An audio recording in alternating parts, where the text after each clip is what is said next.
મારા તે વીરની પોપટ હરખી બોલી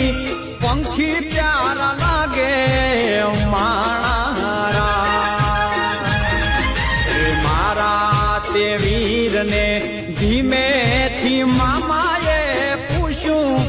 ભાણેજ કેમ મોડા માણારા આ મીઠીલા શેરના આડાયવડા રસ્તા નજરે નોતા દીઠા એમાં મોડા થયારે માણારા